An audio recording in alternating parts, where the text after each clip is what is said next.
Kaushik corner. இது tea கடை பேருங்க. சிம்மியா நகரில் இருக்குது. கோயம்பேடு மப்சல் பஸ் ஸ்டாண்டுக்கு பின்பக்கமாக இந்த கடை இருக்குது. யதார்த்தமாக இந்த கடைக்கு நான் டீ சாப்பிட போயிருந்தேன். அந்த டீ கடையில் நிறைய கூட்டம். அங்கே சில வாசகம் இருந்தது. அந்த வாசகத்தை பாருங்களேன். குழந்தைகளுக்கு பால் இலவசம், ஊனமுற்றோருக்கு டீ இலவசம், துப்புரவு பணியாளர்கள் டீ 5 ரூபாய், திருநங்கைகள் டீ 5 ரூபாய், 108 பயனாளிகள் டீ 5 ரூபாய், இப்படி போர்டு இருந்ததுங்க. இன்னொரு போர்டும் பார்த்தாங்க. முதியோர் இல்லத்திற்கு பணம் கொடு, பொருள் கொடு, உணவு கொடு, உடை கொடு, உன் பெற்றோரை கொடுத்து விடாதே. அதாவது அப்பா அம்மாவை முதியோர் இல்லத்தில் விட்டுடாதீங்கன்னு சொல்ல வர்றார். இந்த போர்டை பாருங்களேன். 1000 மடங்கு அன்பு உள்ளே வைத்துக்கொண்டு எதிரியைப் போல் தெரியும் ஒரே உறவு அப்பா மட்டுமே. இருக்கும் வரை அவர் பெருமை பல பேருக்கு தெரிவதில்லை. ஆஹா, அனுபவங்க அவருக்கு.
இவர் தாங்க இந்த கடையுடைய உரிமையாளர். வயசில் சின்னவராக இருந்தாலும் மனசு ரொம்ப பெருசுங்க. யாருங்க செய்வாங்க இந்த காலத்தில்?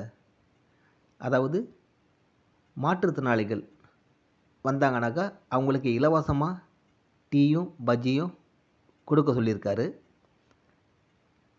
முதியோர்கள் யாராவது வந்தாங்கனாக்கா அவங்களுக்கு காசு வாங்கக்கூடாது, அவங்களுக்கு இலவசமாக எல்லாம் கொடுங்கன்னு சொல்லியிருக்காரு. அதாவது தூய்மை பணியாளர்கள் அவங்க வந்தாங்கனாக்கா அவங்களுக்கு பாதி விலையில் டீ பஜ்ஜி எல்லாம் பாதி விலையில் சாப்பிட்டு போகலாம், அது மாதிரி செஞ்சுருக்காரு. திருநங்கைகள் யார் வந்தாலும் அவங்களுக்கும் டீ 5 ரூபா, பஜ்ஜி போண்டா எது சாப்பிட்டாலும் பாதி விலை அப்படின்னு கொடுத்து வராருங்க. இதை அவர் ஒரு சேவையாக செய்கிறாருங்க. அவரை நம்ம வாழ்த்தி மகிழ்வோம்.